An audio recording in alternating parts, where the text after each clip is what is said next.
Existe un rosario de postal progresista, el de Olmedo y el negro Fontana Rosa, el de Fito Páez y el Che Guevara. Un rosario bohemio e intelectual que guarda un lugar para la pasión futbolera y esa guerra encarnizada entre canallas y leprosos. El Flaco es uno de los protagonistas de esa postal, pero antes de la postal estuvo la realidad. Antes de la gloria como director técnico, hay una historia de casas bajas y barrio obrero. Una historia que empieza con una familia de buen pasar que al morir el padre tuvo que aprender a sobrevivir.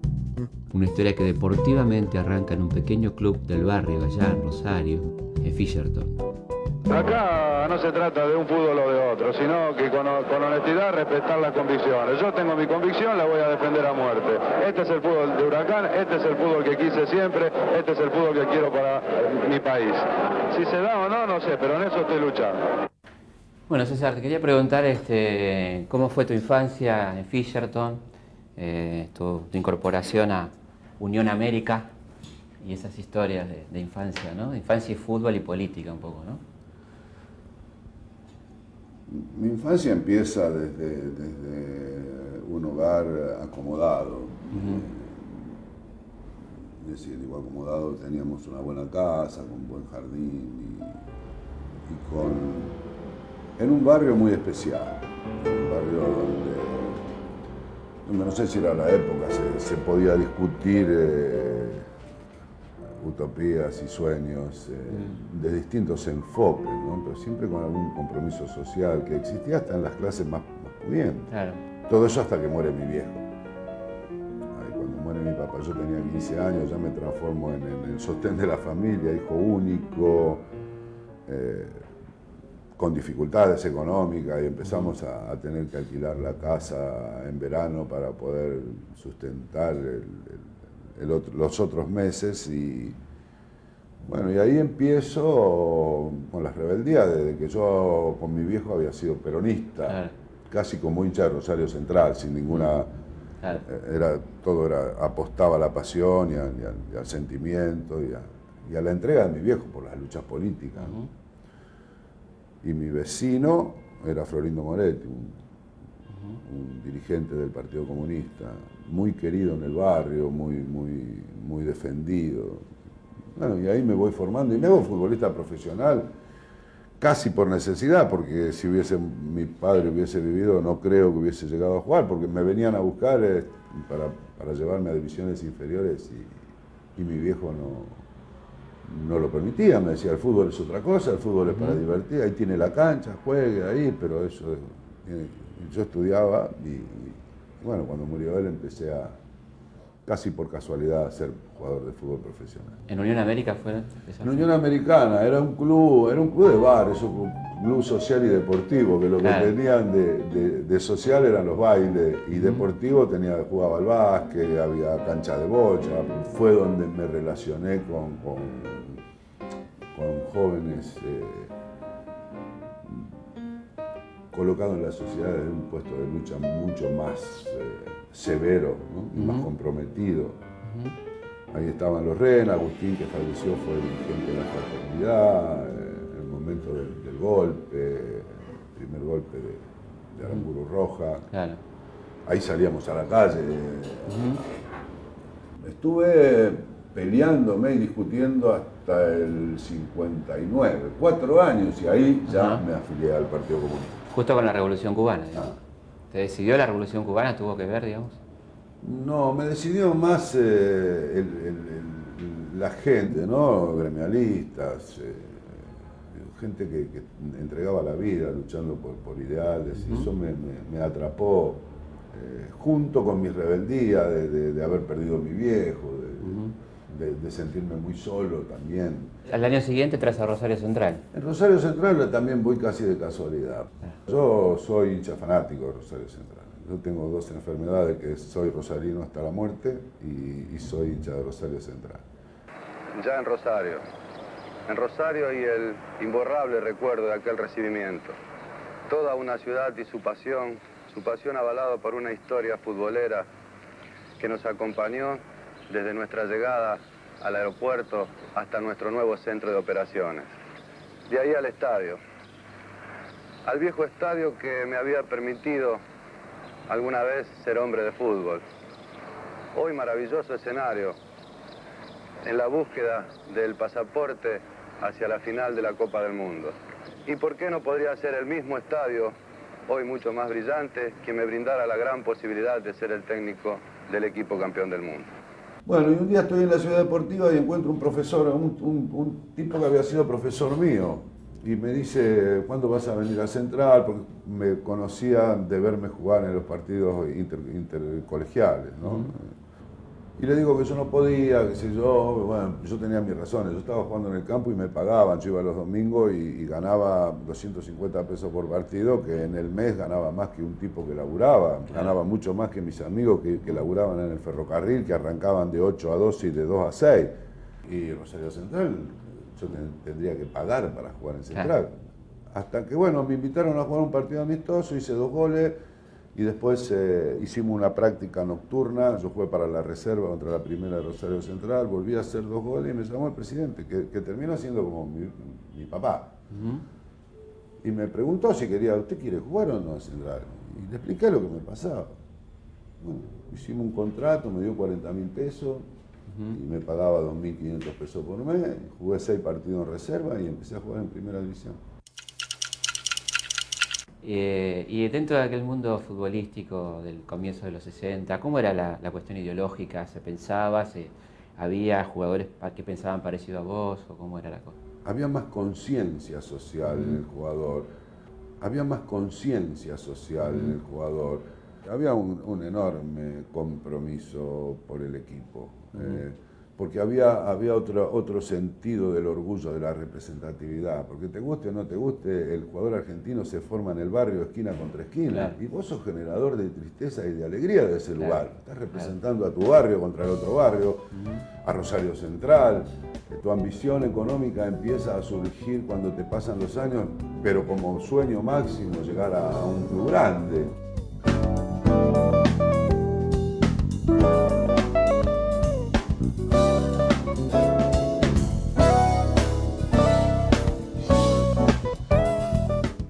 Salir de Rosario a Buenos Aires era terrible, te juro. Cuando vos viniste a Boca, por ejemplo. Yo vine a Racing, primero. Yo terminaba los partidos y me estaba esperando un amigo con el auto y yo terminaba de jugar y me iba a Rosario a cenar con mis amigos el domingo a la noche.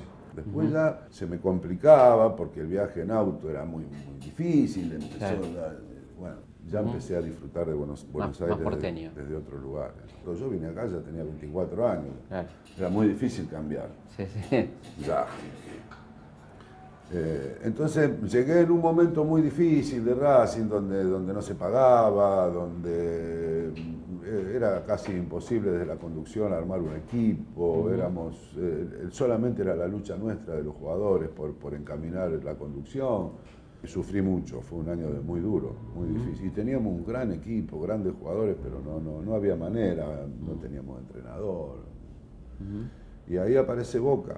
Y ahí me recompongo un poco mis sentimientos, porque encontré un equipo muy solidario, con Ratini, el Beto Menendi, Rojita, Pianetti, Silvero, Silvé, Marzolini, el Cholo Simeone. Era un grupo de tipo comprometido con la camiseta y con las necesidades que tenés vos cuando vas a un escenario, ¿no? Yo me acuerdo cuando me citó la selección argentina, mi mamá me dice, los lunes eran los días libres, y yo llegaba muy tarde a mi casa.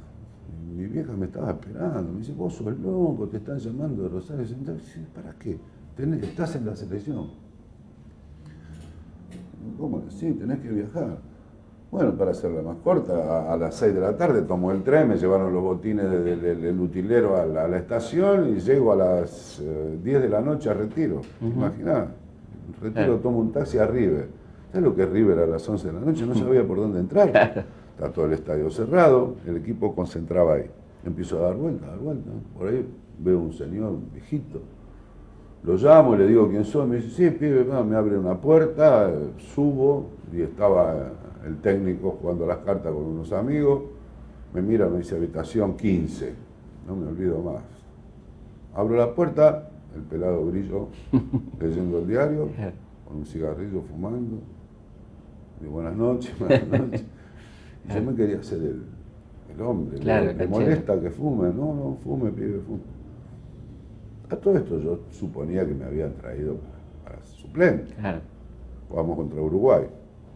Me levanto a la mañana, Rossi Galtengo agarra una tiza, empieza a escribir en el pizarrón el equipo y me pone a mí. Titular. Menotti, Ratín, Grillo. En un lugar donde yo nunca había jugado. Claro. Entonces fui y lo hablé a Grillo, que había sido mi ídolo de chiquito. Claro. ¿no? Le digo, Ernesto, discúlpame, mire, yo no jugué nunca. Dice, no, pibe, usted juega como juega siempre, que en el medio de la cancha lo hacemos nosotros, porque estaba Ratín, Gonzalito y claro. Grillo que jugaban en Boca. Claro. Así debuté en la selección argentina.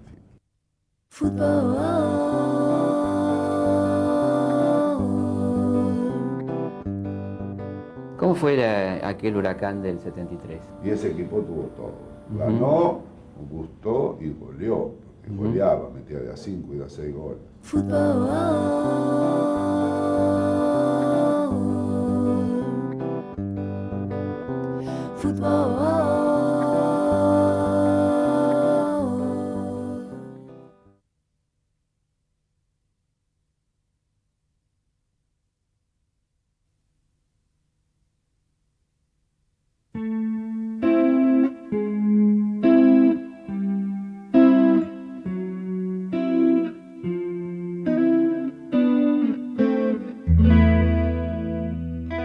La historia de César Luis Menotti es una historia de luces y sombras, una historia apasionante, una historia menor quizá para algunos manuales, pero ¿qué saben los manuales? Cuando hace un año lo entrevisté por primera vez, me confirmó muchas de las ideas que tenía sobre él. La de un lector profundo, un hombre analítico e inteligente. ¿Y cómo fue jugar con Pelé? Y yo estaba en una etapa también de cierre de mi carrera, ya estaba con una edad que estaba muy desesperado por volver, ¿no? Yo ya tenía un hijo de 4 años, claro. O sea, ya quería volver. Y justo aparece esto del Santo. Y bueno, para mí se junta esa etapa en Brasil en una década que fue la más brillante en la historia del fútbol brasileño, claro. Del 60 al 70, donde nosotros vivíamos en una confusión pavorosa. Ellos sacaron sus mejores jugadores, Rivelino, Gerson, Pelé. Debutó en primera en 1956 y no bajó del pedestal de ídolo máximo hasta la llegada de Diego. Pelé brilló en varios mundiales y terminó su carrera en el Cosmos, un equipo de estrellas con el que se empezó a conquistar el mercado norteamericano. La anécdota antideportiva de su carrera se produjo cuando no aguantó la tenaz marca de Messiano y Pelé le aplicó un codazo que le rompió el tabique nasal. Fue en un partido entre las selecciones de Argentina y Brasil. Se retiró a los 37 años y desde entonces es leyenda viva, aunque a veces venda Viagra por la televisión o aparezcan historias vinculadas a su vida sexual. ¿Cuál sería la diferencia de lo que hacía la confusión argentina a la claridad brasileña? Sí, hay dinero, hay una legislación muy fácil, sí. para que se presta a todo tipo de negociado y a todo tipo de participación. Ahí aparecen los psicólogos, yo no es que no crea, al contrario, pero claro. El psicólogo que quiere venir a un club, como los médicos que quieren ser médico de Boca para que después llenar el consultorio. Claro. Así hay otros vocacionalmente, claro. Médico deportólogo, y hay psicólogos que realmente se preparan, ¿no? Se armó un lío acá que después de algunas frustraciones de la selección empezamos a apostar a que, bueno, que el fútbol pasaba por otros lugares y los brasileños seguían manteniendo la claridad, el estilo y su manera de jugar, y eso generó la aparición de grandes jugadores. Si vos fijate que en la Argentina puede pasar, ¿no? Es decir, lo peor que te puede pasar a vos es jugar bien al fútbol. Si lo peor que te puede pasar a vos es jugar bien al fútbol. Claro. La angustia y la soledad que vive el buen jugador, el jugador que basa en su técnica, es terrible, porque siempre se discuten los buenos jugadores. Y bueno, te estaba preguntando cómo era jugar con Pelé, que cuál era la diferencia. Bueno, yo vi en él la perfección. Eso que no, por ahí no te pasa en ningún otro lugar de las cosas que yo amo, ¿no? Como la música o la guitarra. A mí me gustan muchos guitarristas, son todos buenos, pero Pelé me pareció como escuchar algo, o ver algo superior, algo casi perfecto. Virtuoso, digamos. Y perfecto, perfecto porque en definitiva el fútbol es un juego lleno de astucia, de engaños, respaldado por un profundo sentido colectivo, por un espíritu combativo, porque por ahí, sin que sea la muerte, por ahí es guerra. Claro. Guerra de estrategia, ¿no? No de estrategia colectiva a lo mejor, pero sí del individuo que busca el lugar para hacerse fuerte, claro. Y además acompañado con una salud deportiva impresionante, un tipo que saltaba 2 metros, cabeceaba bien, le pegaba con las 2 piernas. Era como ver algo totalmente distinto a lo que había visto en mi vida, ¿no? ¿Y se lo podía acompañar, digamos, era posible? Mucho más fácil, eso me preguntaron una vez, le digo, es mucho más fácil porque si se la das corta la agarra, si es alta salta y la para con el pecho, si se la da dividida llega primero y además es generoso, tiene sentido colectivo, si se la pedís te la da. Claro, eso es otra cosa, ¿no? También tenía la idea del concepto de juego colectivo, ¿no? Después tenía la astucia qué sé yo, de la pantera, ¿no? Esos que caza y parece que está como el gato con la laucha, que parece que está muerto el gato ahí que tiene, sí. Pronto hace zarpazo. Y así era, un jugador de otro mundo. Fuera de serie. Casi perfecto, te diría. No creo que pueda haber algo mejor, me parecería imposible.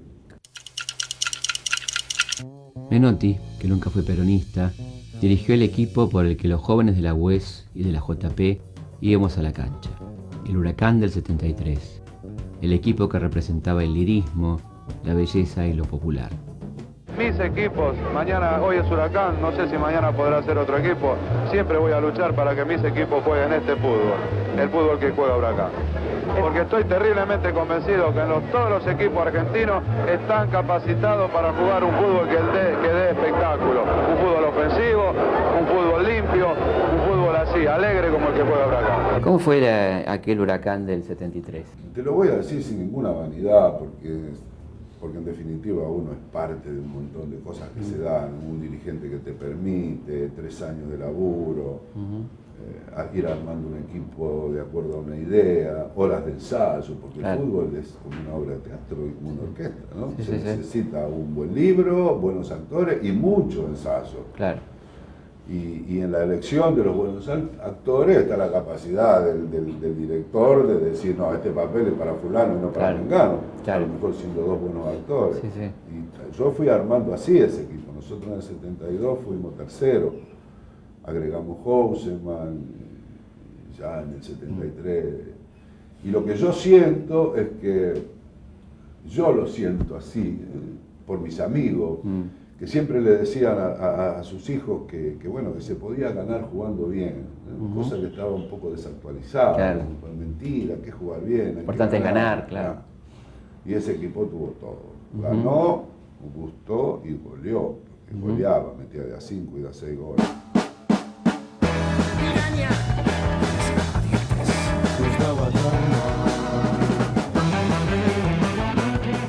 Y además, ese sentido de pertenencia que tiene Huracán, es el barrio, es la familia.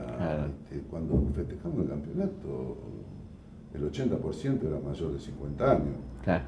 Con los chicos chiquitos, quedaban poco hinchas de Huracán, son muchos años de frustraciones. Claro. Y para mí, históricamente, fue un golpe muy importante porque generó, inclusive en entrenadores jóvenes, la posibilidad de ver, también se puede jugar de esta manera y se puede ser campeón. ¿Cómo influía el momento político en aquel Huracán del 73? La trama de la desculturización estaba siendo ejecutada, ¿no? Había una desvalorización, yo digo que había una fatiga con la democracia, un cansancio democrático. Empezaba a desvirtuarse la acción de colectiva, sociales, que hagan soñar un cambio. Claro. ¿No? Estábamos históricamente a la espera del príncipe moderno que cambiara la historia, y yo ya lo empecé a vivir. Ya empieza con el regreso de Perón, con la muerte de Perón, con la AAA, y ya empieza un país que culmina de la dictadura y que hoy todavía sufrimos esa fatiga, ¿no?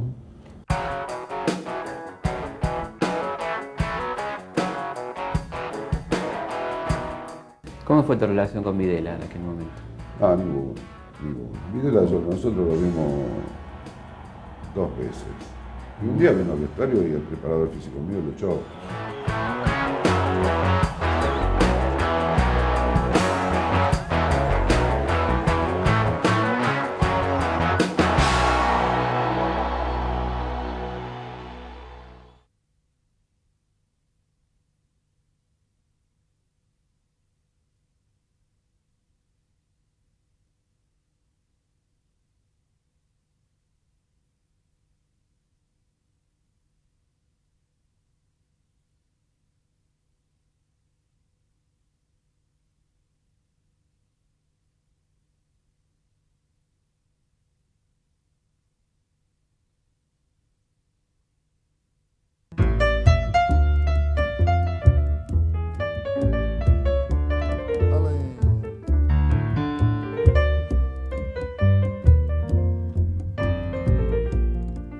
Quería pedir un recuerdo para aquel personaje tan entrañable como el loco Houseman, ¿no? Primero era un personaje apasionante por su formación, porque era de la villa, pero era villero, pero tenía códigos. Tenía códigos de convivencia a su manera, y una picardía, la misma que tenía en la cancha. Sí, tenía cosas que eran impresionantes. Un día nosotros entrenábamos los sábados a la mañana y concentrábamos a las 10 de la noche, ¿no? El Huracán no tenía mucho dinero para... La Villa Olímpica, digamos. Concentrábamos en el estadio, arreglamos ahí unas piezas arriba de la tribuna, entonces concentrábamos ahí. Después del mediodía yo siempre llevaba a mi hijo chiquito, lo llevaba a Palermo. Estaba paseando, por ahí vino un pibe de 10, 12 años. Me dice, ¿usted es Menotti? Sí. Dice, está jugando Houseman ahí. Nosotros jugamos con River el domingo. Yo, ¿cómo está jugando? Y me voy para la villa. Cuando llego, se ve que el pibe fue y le avisó. Entonces cuando llego a la villa ahí que está en Belgrano, sí. ¿Te acordás? Era terrible, había una cancha en el fondo del golf, había una cancha donde jugaban por plata, era bravo. Y cuando llego está en el banco. Entonces me mira así con una careta y le digo, ¿qué haces ahí? Y dice, ¿qué quiere? ¿Que sabe cómo juegan esto? Digo que en las apariciones fue superior a lo de Maradona. No comparo futbolísticamente, pero era tal su importancia, porque muchas veces que él hacía algunas cosas, yo le decía, escuchame una cosa, mirá que esto, acá jugamos para ganarlo los partidos. Y él me decía, no, en la villa no, si en la villa si perdía me pegaban un tiro, acá si perdemos no pasa nada. Y él me decía, no, en la villa no, si en la villa si perdía me pegaban un tiro, acá si perdemos no pasa nada. Si tenía esa, que él agarraba la pelota y era peligro. Y claro, fue su vida, su lugar, su picardía, hizo de que en 4 meses apareció en las tapas de todos los diarios y fue un personaje que duró poco, desgraciadamente. Fue el director técnico del proceso, como se lo llamó, desde la tapa de un libro, pero desde esa posición nunca se resignó o dejó de decir lo que pensaba. Una etapa polémica de su vida, una etapa de la que vale la pena hablar una vez más. Vos ya venías siendo técnico de la selección y cómo fue, qué cambios se produjeron cuando se produce el golpe, ¿no? Bueno, yo soy técnico de la selección porque me lleva Bracuto, que había sido presidente de Huracán. Ahí tuve muchísimos problemas, a tal punto que una noche Aragón Cabrera y Armando me llevaron los jugadores de la concentración, que eso fue donde renuncio, me voy, me vienen a buscar y me piden qué necesitaba y dije que quiero un reglamento de selecciones aprobado por la Asamblea, que la aprueben los presidentes, porque así no se podía. Durante su mandato, River quebró una racha que lo tuvo sin ganar campeonatos durante 18 años. Fueron famosas sus peleas con algunas de las estrellas del club, como Ubaldo Matildo Fillol. Aragón Cabrera formó parte de una escuela de dirigentes que muchos odiaron, pero que marcó a fuego una etapa de la historia del fútbol en nuestro país.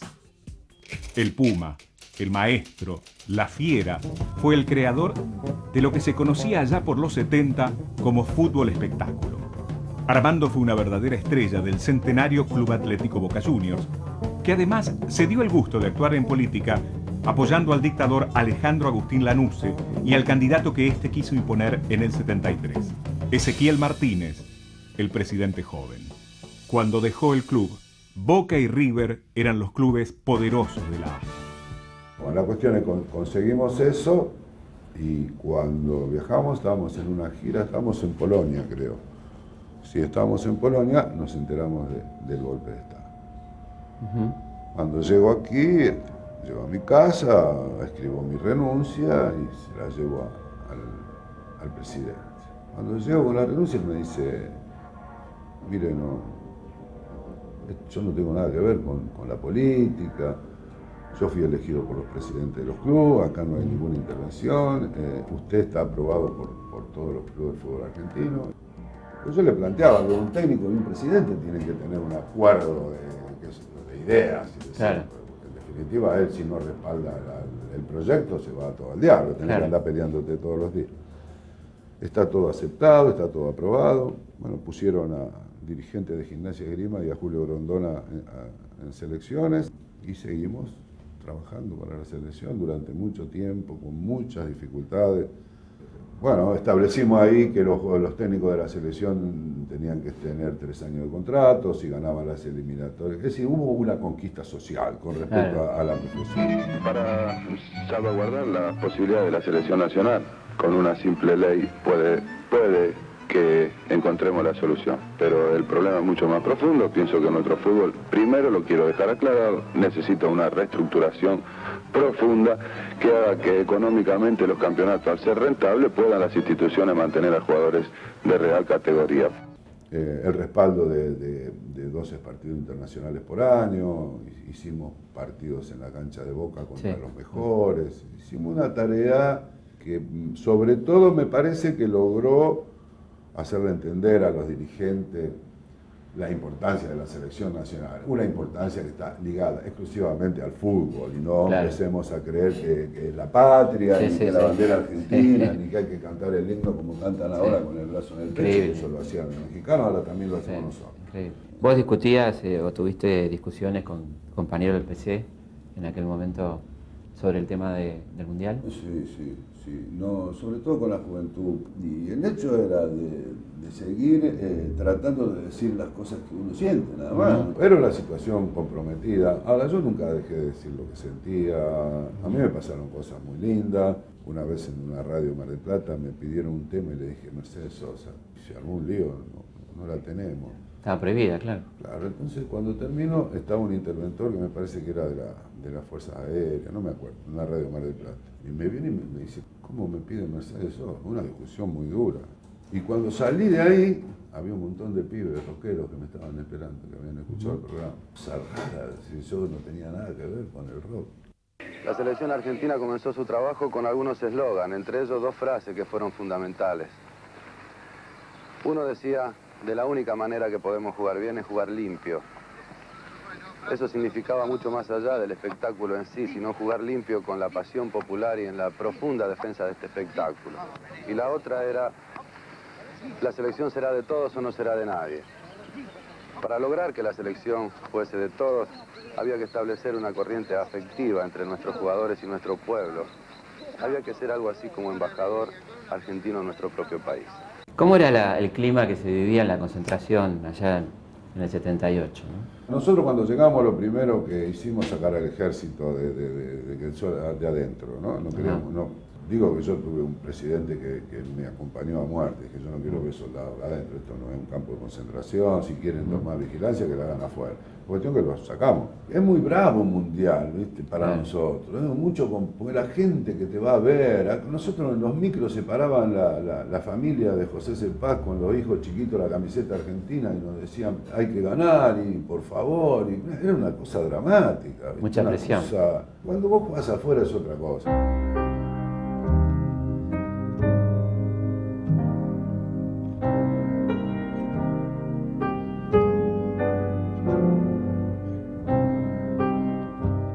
Y aparte vivimos tragedias, como la muerte de Luque, del hermano de Luque que se quemó en el camión, venía a ver el partido, es decir, estaba muy metido el equipo y teníamos algunas interferencias de los montoneros en la Motorola.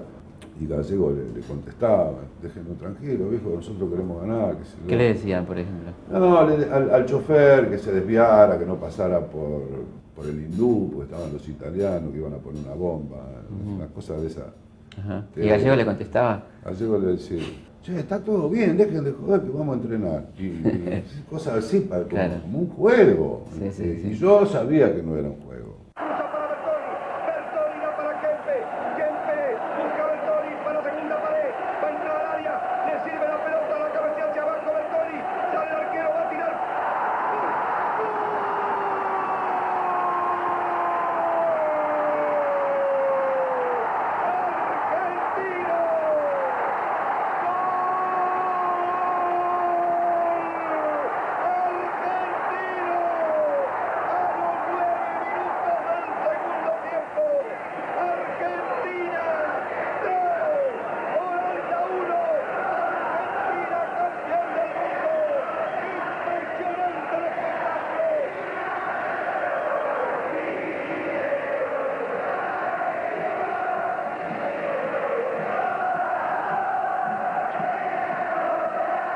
Todo había terminado.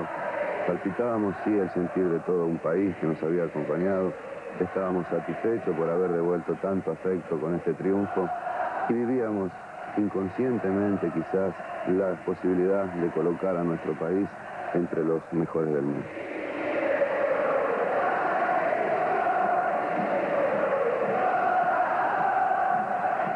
¿Cómo fue tu relación con Videla en aquel momento? No, ninguna. Videla, nosotros lo vimos 2 veces. Y un día vino al vestuario y el preparador físico mío lo echó. Me parece que fue cuando clasificábamos, segundo partido, en la cancha de Río. Dijo, discúlpeme, pero los jugadores te están bañando y tienen que seguir, esto recién empieza, una cosa así. Dice, bueno, yo no me hago el desentendido, yo conocí la persecución y la tortura de la izquierda en la época del peronismo, en la época de la conocí. Yo no me hago el desentendido, yo conocí la persecución y la tortura de la izquierda en la época del peronismo, en la época de la conocí. De cerca, lo que nunca uno supone que se llegaba a esta infamia y esta locura, ¿no? Es decir, la cárcel, la picana, la persecución, la prohibición, a veces directa y a veces indirecta de los sectores combativos. Esto lo conozco desde que tenía 15 años. Claro. Por lo tanto, no me sorprende. Ahora, lo que nunca uno esperaba era esta locura, ¿no? ¿Y se acercaron familiares a hablar con vos? Sí, en aquel momento? Los presos me mandaron un lápiz de regalo todo tallado y yo firmé también creo que de los conocidos éramos Borges y yo, claro. No se conocía a nadie. Sí, la solicitada, famosa solicitada. Eso me trajo bastante también. No puedo decir problema, pero sí de soportar estúpidos complacientes de todo. Entonces, a los cuales no le permito que asuman ahora esta memoria histórica cuando no tienen coraje para asumir una memoria política, porque es muy fácil hablar ahora de la dictadura, pero Videla no fue un tipo que aterrizó y vino acá, ¿no? Hay una historia política que hasta que no se discuta y no se plame, no les creo, porque por ahí tienen miedo que los que propusieron y defendieron el golpe sean los mismos patrones que tienen ahora en un medio de televisión, ¿no? Porque es muy fácil ahora repasar eso. Vos que sos un historiador sabés mucho más que eso. Muy fácil. Lo difícil es decir por qué pasaron las cosas y quién era quién y a quién representaban, ¿no? Claro. Que ese es el miedo que uno va teniendo cuando ve que los dueños de la cosa son los mismos.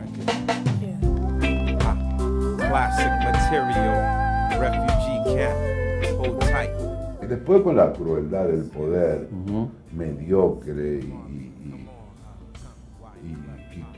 con una impunidad que es repugnante lo que le hacen a Diego. Porque a un tipo que consume droga, si vos querés ayudarlo de verdad, lo único que no podés hacer es no dejarlo jugar al fútbol. Claro. No woman, no cry.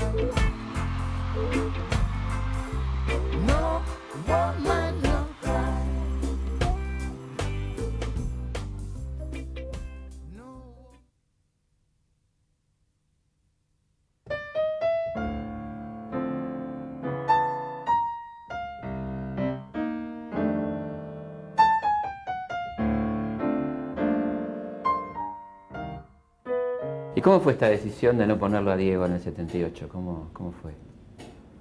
Lo que pasa es que... ¿Lo estabas cuidando o cómo fue? Sí. Yo, en primer lugar, ocurre por la dimensión que alcanza Diego.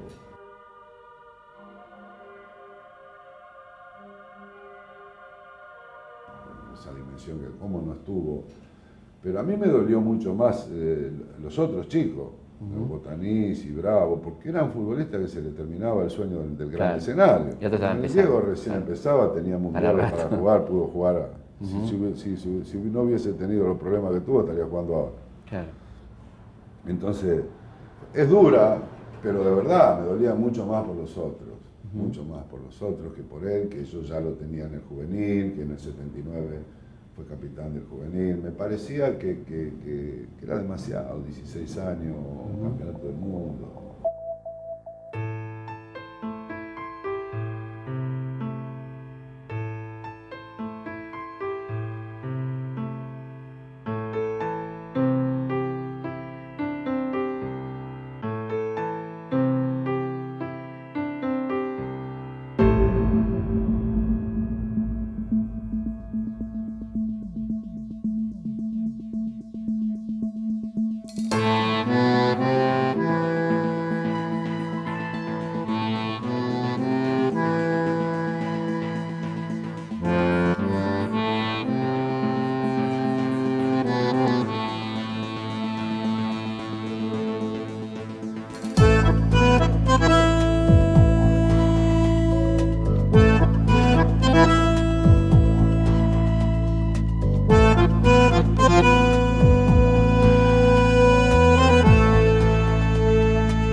¿Qué viste en él cuando lo viste por primera vez? Es un futuro, es un proyecto de reinado, del mejor, sobre todo por su capacidad de aprendizaje. Maradona no es el mismo Maradona del juvenil al Maradona del Nápoles. Maradona era un tipo que vivía aprendiendo, que vivía analizando, que cuando terminaba un partido venía y te decía, se dio cuenta lo burro que soy, había sido la figura del equipo, había hecho los goles, una vez con el Sevilla, me pasa, título en los diarios, y él estaba preocupado por los errores que cometía. Creo que Diego fue realmente un futbolista que quiso aprender siempre y quiso ser el mejor y buscaba los secretos, sabía cómo jugaban los otros, analizaba a sus compañeros, ¿no? Fue un loco enamorado del juego, un jugador de raza, de estirpe. Yo lo tuve a Diego desde que tenía 15, 16 años hasta que me fui de Barcelona, que él pasó a Nápoles, y te digo que era un tipo, primero, solidario, querido por sus compañeros, respetado, siempre daba la cara, nunca aceptó ningún privilegio que no sea en la sede de la prensa, que no lo podía evitar, pobre, que más que orgullo le producía fastidio, claro, eso, claro. Porque ya era demasiado.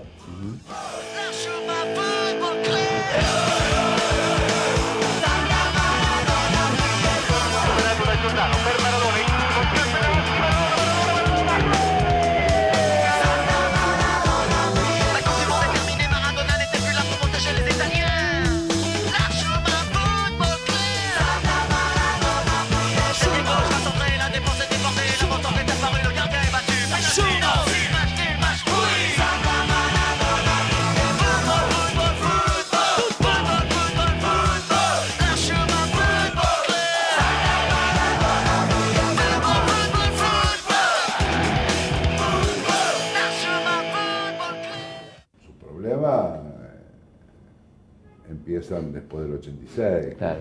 ya ahí ya rompe con su figura. Y después con la crueldad del poder, mediocre y con una impunidad que es repugnante lo que le hacen a Diego. Porque a un tipo que consume droga, si vos querés ayudarlo de verdad, lo único que no podés hacer es no dejarlo jugar al fútbol. Claro.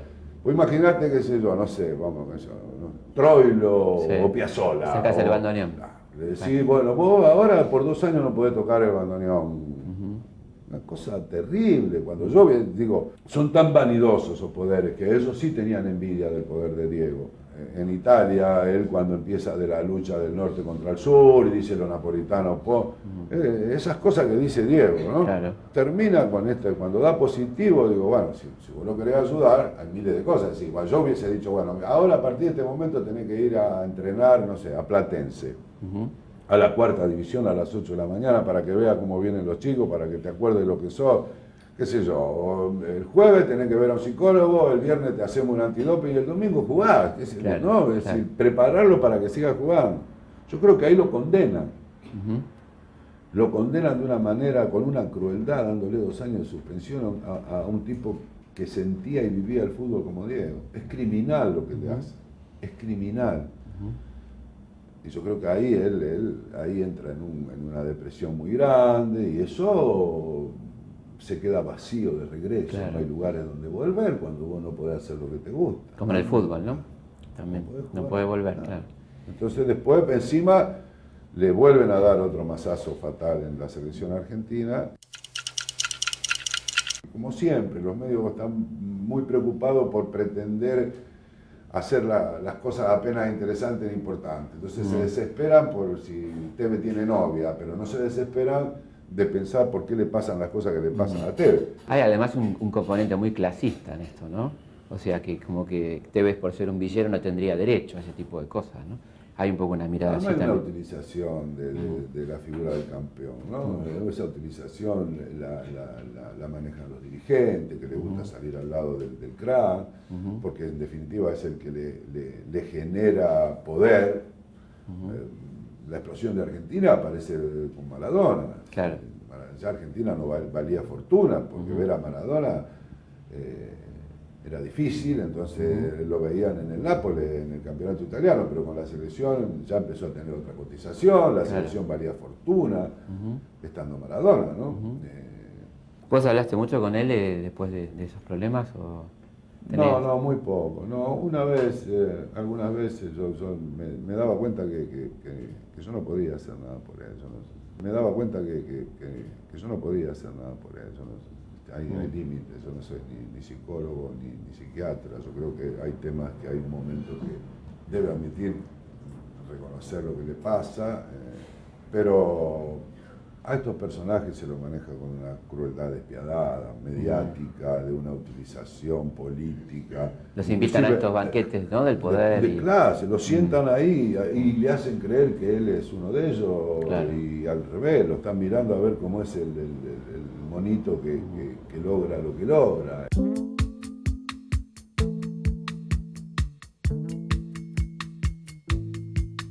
Es decir, mientras no aparezcan organizaciones sociales o en este caso Secretaría de Deporte que manejen los tiempos y le pongan límites a la crueldad del capitalismo cuando se transforma en el mundo del gran negocio, ¿no? Los tiempos del gran negocio se está devorando los tiempos del fútbol.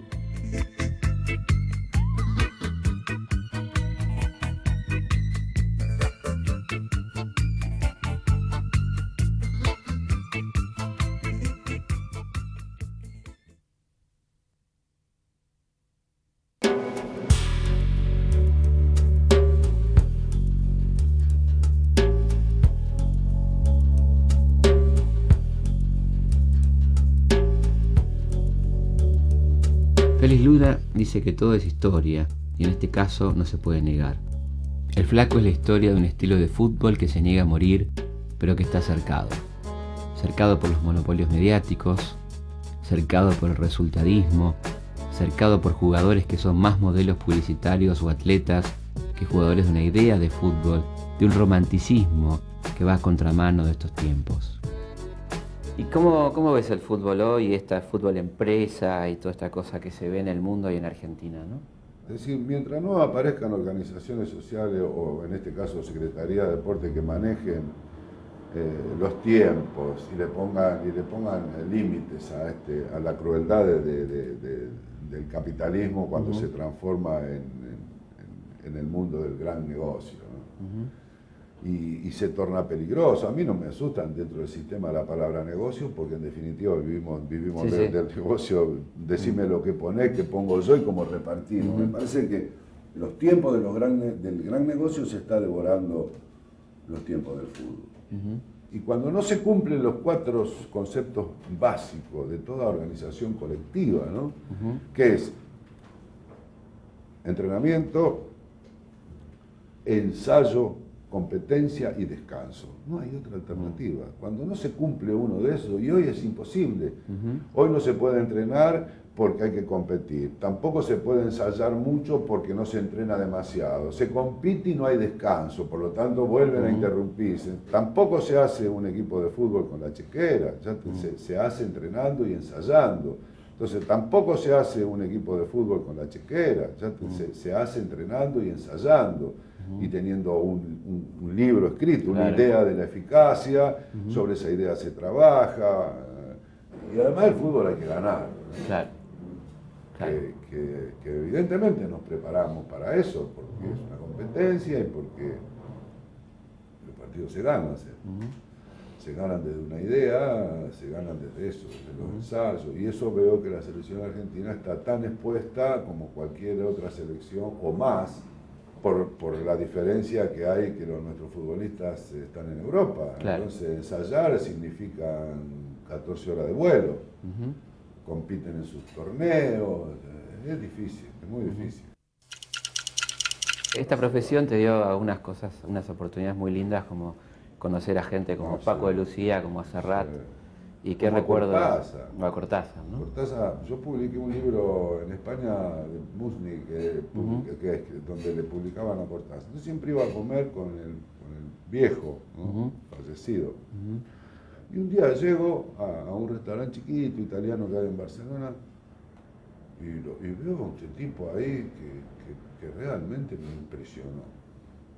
Se paró, me saludó, es alto como yo, muy alto. con una cara todo al revés, porque después tenía una ternura y hasta una inocencia. Yo estaba fascinado, como ir como comer con Paco, como estar jugando a las cartas antes de que salga a escena el polaco.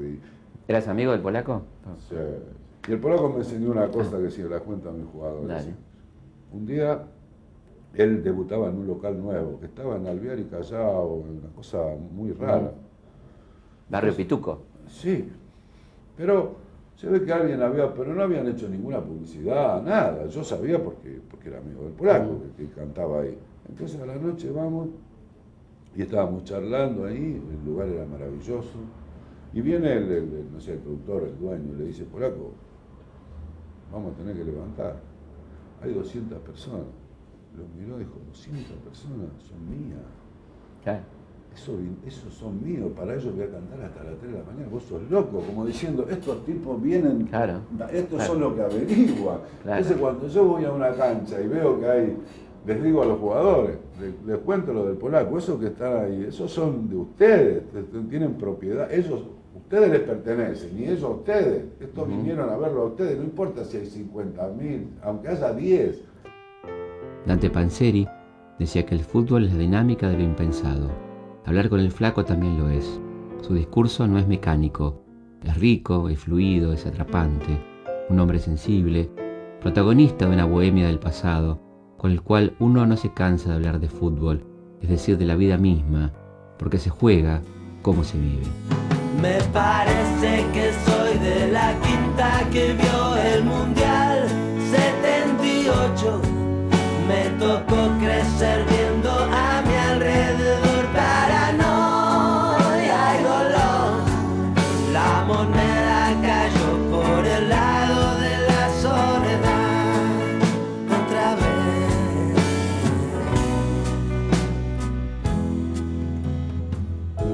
No me lastimes con tus crímenes perfectos, mientras la gente indiferente se da cuenta. De vez en cuando solamente sale afuera la peor manera